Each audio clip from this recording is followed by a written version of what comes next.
Hello everyone, and welcome back to the next episode of Dragon Survival. My name's Charlotte, and I hope you guys are having a wonderful day. Oh, looks like we have a quail egg. Our quail is laying a lot of eggs, and I'm thinking of a couple names for our quail. And you know, she's kind of a little party goer. So I gotta name her something outgoing because she seems to be always all over the place. But anyway, today we have a very special day for you guys. As you can see, I've upgraded to a house. Like, I got actual house with like a little kitchen area. I have a place for all my berries and my eggs and my food. We have a lot of stuff to do this episode, and it's gonna be a lot.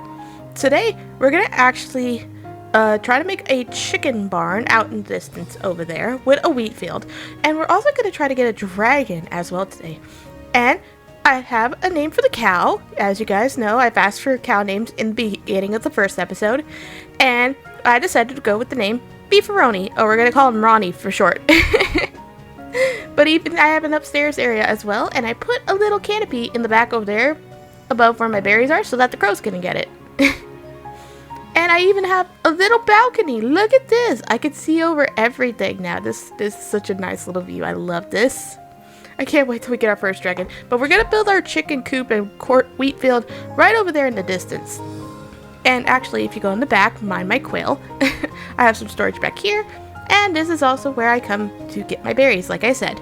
But I quickly went and harvest those so I could have some food. I got my farming guide, and I went ahead and got more materials just so that we could get some materials for the actual build itself. I don't want to use anything too crazy, so I actually need to try to figure out how to make it work, and I did luckily make it work. So after breeding some chickens and quickly gathering my wheat and replanting it, because I'm gonna need a lot more seeds, so I figured I'd get a head start on that. With that in mind, I went out and I started laying down a foundation area of where I could. I also went and got some seeds as well from the grass, and I went ahead and made myself a bit of a water source just so that I could always have water available to me. Eventually, I managed to breed some more chickens because the more chickens, the better. We need all the chickens we can get. And I managed to get some other like little crop seeds as well. But like I said, I don't plan to use many of the normal vanilla Minecraft foods because I want to actually work with the mod to get like other stuff. So if I do get some of the vanilla Minecraft seeds, or crops, I guess, then most likely I'll make like a small patch just so that I don't overgo on it a lot. I know there is going to be a demand for potatoes probably because you can make stuff like french fries and waffles and stuff. And again, like I said, if I do end up getting some of the vanilla crops, I will most likely just make like a small little patch for it, you know, not too much. But I am going to make wheat my biggest crop, mainly just because I do need that to make like pies and, you know, other things. I also need to make bread, which I can use to make sandwiches. So yeah, eventually I just kept working and working on this chicken coop, and I didn't make too big of a space for it. I also went and got my bed so that I could sleep outside next to it. I grabbed a little bit more wood, but I realized I would need a lot more materials. I also grabbed my furnace and crafting table from inside. And I mainly spent the time clearing the area, you know, covering the holes, also getting a stone cutter just because it's an easier way to get materials with, you know, less effort. And eventually I went mining for stone and I went chopping for some trees. I went and got like oak and spruce and birch, just mainly the 3 different types of trees that I have around here. Eventually I want to make like a thing where I have like a nice orchard of every tree, but I know it's going to be a bit difficult. I also went and looked at the Dragonfire guide to see what kind of eggs we could get, depending on the biomes we had. And I know we had like a spruce biome around us, so I don't know if we'll be able to get anything related to that. I also managed to find a lava lake, but the problem is I fell. And I was so upset. I was very upset by that. I didn't want to talk about it. So after, you know, that failed attempt, I went ahead and I wanted to go exploring because I wanted to see what kind of stuff I could find. And I found this dragon, but then like not a couple feet away from it, I found a village. I saw the dragon first before I saw the village. But luckily I looted it and I had enough to make myself a replacement bucket. and pray to God that it wouldn't happen again. I managed to get some bookshelves, and I made my way back home so I could finish up the chicken coop, because I was waiting for some stone to finish melting, and eventually I finally put the top on it, and I can't stress enough how long this took. This probably took me like an hour. It shouldn't have taken me an hour, but it did, because I didn't have materials and I went off exploring. But that's basically it for the chicken coop. I made it fairly simple, and if I want to expand more animal farms, I would just make it go this way. I'm not sure yet, but for now, this is a good spot to leave it, because that whole area where it's leveled up is going to be a wheat field. But with that, we're on to the second part of our adventure, which is going to be trying to find a dragon. But we can't get a dragon until we get a saddle. So that's going to be our adventure for today. So I said goodbye to my little quail, and I also said goodbye to Ronnie, who I put in the house to keep my quail company. And I need to come up with a name for my quail besides calling her my quail. I'll figure something out by the next episode, I promise. So eventually, I kind of went exploring, and I figured one of the places I could really look was maybe like a treasure chest. So I went swimming out into the ocean, seeing if I could find like some treasure, and I wanted to get a cod for a dolphin, but then I got attacked. Brutally attacked. And I died. This is not the first of this is the first of many deaths that you are going to see. So eventually I got my stuff back, got a dolphin, gave him cod. I didn't find any treasure, but I found this guy. And unfortunately, I didn't have emeralds. I didn't have emeralds. Now you're probably thinking, Charlotte, why didn't you just go back to the Spruce Village to trade with other people? Well, that's the thing. I didn't think about that.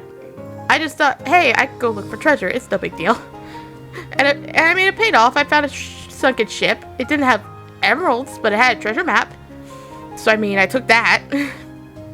Unfortunately, I didn't find any more loot. And this is also another part where I have, unfortunately, met my demise. But luckily, I had set my spawn, so it was easier to get to this time. Eventually, I followed the map all the way to the treasure. And honestly, I was never good at finding treasure in Minecraft. I've always had a tough time, but I think they upped it a little bit just to make it a bit easier. So I managed to find the location, and I went ahead. I had to go get materials for a shovel because I lost my shovel, so I went and got some material to make a bunch of shovels. And then I just started digging. And eventually I found it. And I was like, yes, finally. Thinking I would have a saddle. But unfortunately I didn't. But it was fine. I had leads, I had prismarine, TNT, and Heart of the Sea, so maybe I could do something with that in the future. But eventually, I found 2 ocean temples right next to each other. Like, you can see it, one in the distance, and you can see the one next to me. And unfortunately, I died again. I kept dying, but I did find a fishing rod in the process, so that was good. And eventually, I just kept sailing and sailing, and I kept looking for, like, ancient little debris, stuff like that. And I realized there was an emerald in there, but I didn't take it at the time because I didn't think I'm an idiot. And eventually I found a village, but unfortunately it was an abandoned village. And I was like, of all the dumb luck that I could have had. But eventually I did manage to get quite a bit of emeralds, and I went ahead and looted the village since nobody was going to leave here anyway. I managed to get myself organized and equipped. I had another treasure map, but then I found this guy, and I had hope. And then yes, he had a saddle. So I just used all the emeralds I had to buy all the saddles that I could. And it was worth it. So now we could get multiple dragons. I figured I'd just follow this treasure chest just to see if I could get anything else out of it. And so I followed it to this little area. And I was not happy because I was digging for this treasure the entire time. And then I turned around. Oh, hey, it's a dragon. So I tamed the dragon, and now the dragon's mine. It was funny because I sat there thinking like, oh, yeah, I'll just find this treasure. The dragon wasn't there before. It just spawned in. So as you can see, I'm just flying around with the dragon, testing it out, and honestly, it's pretty cool. I like that you can hover in the air perfectly still and not like float down. It's actually really cool. And so with that, I kind of just ditched the treasure and I rode my dragon all the way back to the house. And I am in love. Like, this was so much easier than traversing the land. But oh my gosh, my dragon is beautiful. Look at my dragon. Oh, you are beautiful. Oh, you're so gorgeous. Oh my god, I don't even know what to name you. You're beautiful. Now, there is a thing where we could get the Dragonpedia so that we could see what they like. But unfortunately, we can't do that until we get a scale. So until then, I was shooting bad guys that showed up. And luckily, I didn't get the bad omen. But we have to wait for a scale to drop to get the Dragonpedia, and after that we'll be able to know what it likes, what type of dragon it is, and from there we can figure everything else out. With that, thank you guys so much for watching this episode of Dragon Survival. Let me know in the comments what we should name our dragon, and I'll see if we can get a name tag and stuff for it. But until then, I will see you all in the next episode.